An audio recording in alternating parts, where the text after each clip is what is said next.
Hello my community, this is Sean with another video, and for this video I'm continuing to go through my collection A through Z, currently in the F section of my journey to show all my vinyl records, which I started my second or third video. So a long, arduous task to get to the point where I am, which was 2 years ago when I first started it, but there's no rush here in the VC, so I'm going to go ahead and get started with this video. I do need to tell you that I'm going to be backtracking. In the next two videos in the series, I'll be going to the fix, which is a dedicated video, which I'll show. I have quite a bit from the fix. And then I'll be doing the same for the Flaming Lips. So originally I was going to show these three first albums, which I made videos on 10 days ago or so. And then since then, I've got some stuff in the mail. So now I have enough albums to do a dedicated video of new pickups, which I've severely slowed down on album pickups, but I did pick up some good albums in between now and my last video. So I'll go ahead and get started. The last three that's in my collection are just a continuation of the F series, which after Flaming Lips. All right. Okay, so the first band I'll show is Fetchin I have their last two albums, their studio albums. This is an 80s band from North Carolina. Their first album was in 1985, and this last album, their last two albums are 1987 and 1989, which is the two copies I have. This is called Galaxy 500, and the 1989 album is called Monster, which I'll show next. And Galaxy 500 is actually a rock band as well, more like a shoegaze, I think, type band, which I would love to get in my collection, which is spelled Galaxie, and this is the normal way to spell Galaxy. It's just Galaxy 500, and this one's got a wicked cool cover, the same as the Monster, which I'll show next. I love the album covers from this band. I'd say they're high energy, sort of hard rock, punkish type band. I didn't look up what genre they are, but known for being great in concert, and they opened up for REM, the B-52s, X, the Red Hot Chili Peppers. You know, they're in that southern rock scene, predominantly in the 80s.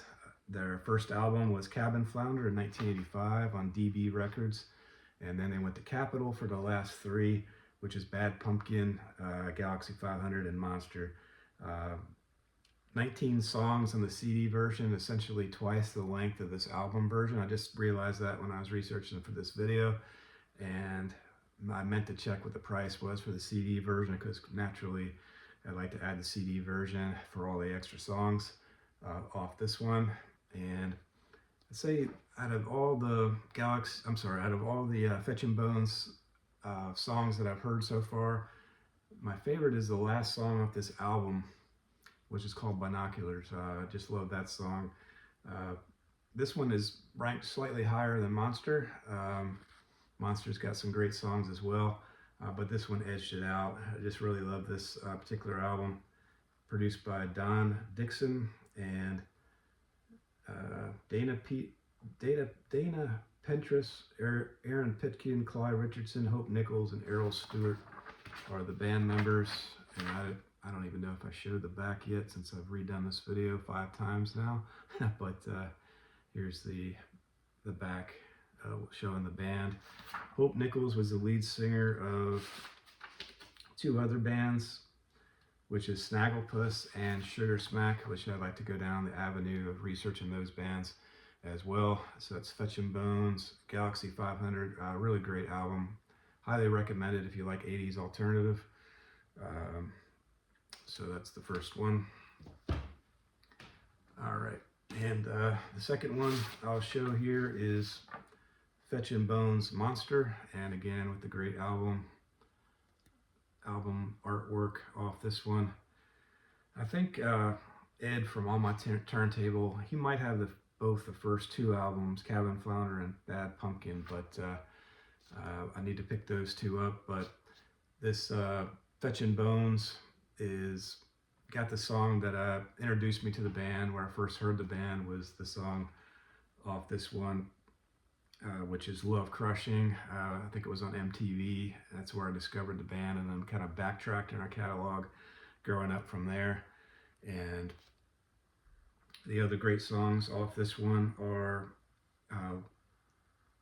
Say the Word, Astronaut, which is the first 3 songs in this album, which I really love off this one. And maybe the best one, my favorite off this one, is called Cross, which is the last song on the album, same as my favorite song, Binoculars, on Galaxy 500. And another great song off Galaxy 500, which I failed to mention, was the song Stray, Jesse James, Sourpuss. So those are the songs that are my favorite amongst these 2 albums. And again, just a really great 80s alternative band that just didn't make it big. They opened up for some huge bands, and a lot of people, including myself, think these guys should have been bigger in in the 80s. So that's Fetchin Bones. As far as how the vinyl looks,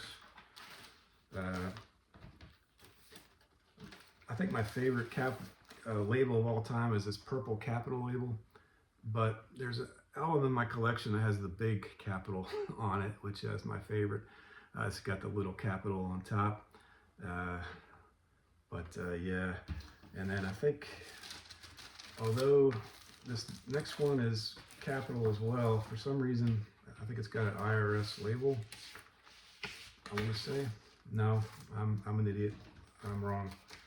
It's also the rainbow Capitol. Yeah, the rainbow Capitol label for Galaxy 500. And let's see.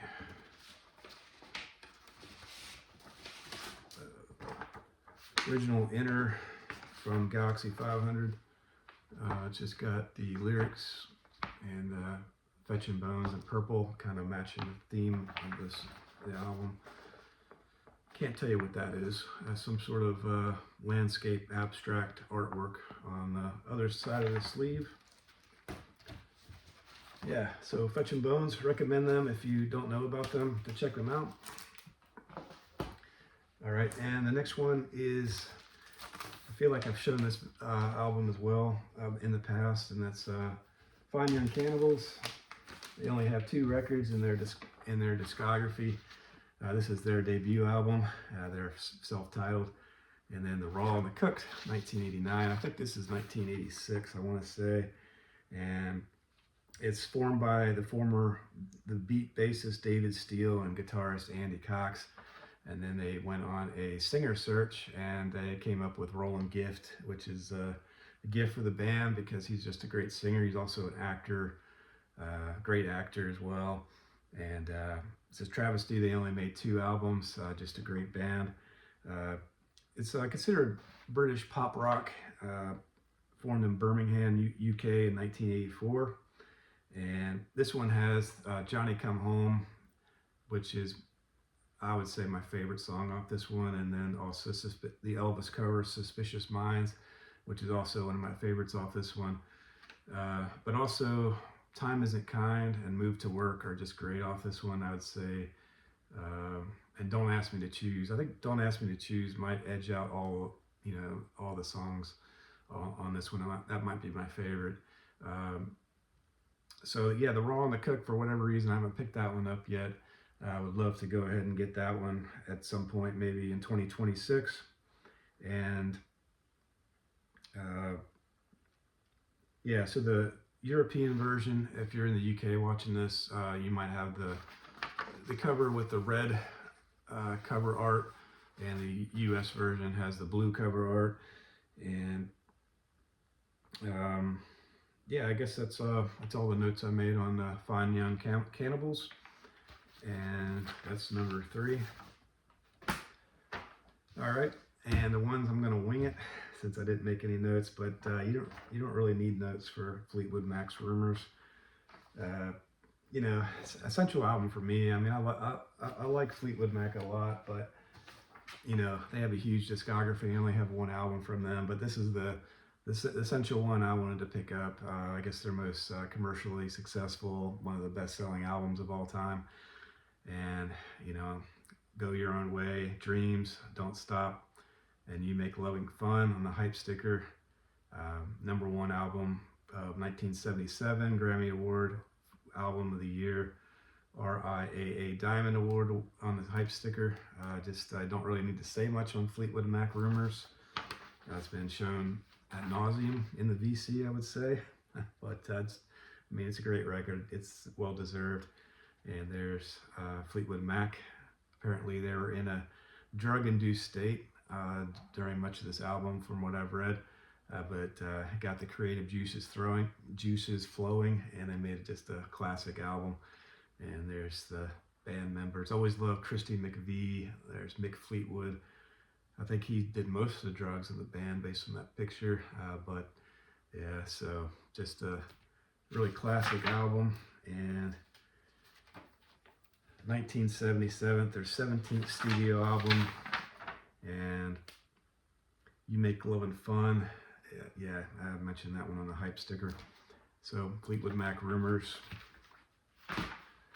All right, and Fleshtones, 20 albums. They've made 20, I've counted 20 albums. This is their debut album, although they did do an EP prior to this album.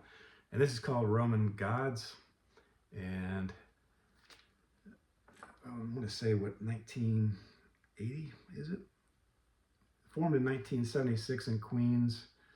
And yeah, the band's core is guitarist Keith String, vocalist and guitarist Keith String, vocalist and keyboardist Peter Zaremba. Those are the two constants in the band since they formed in 1976.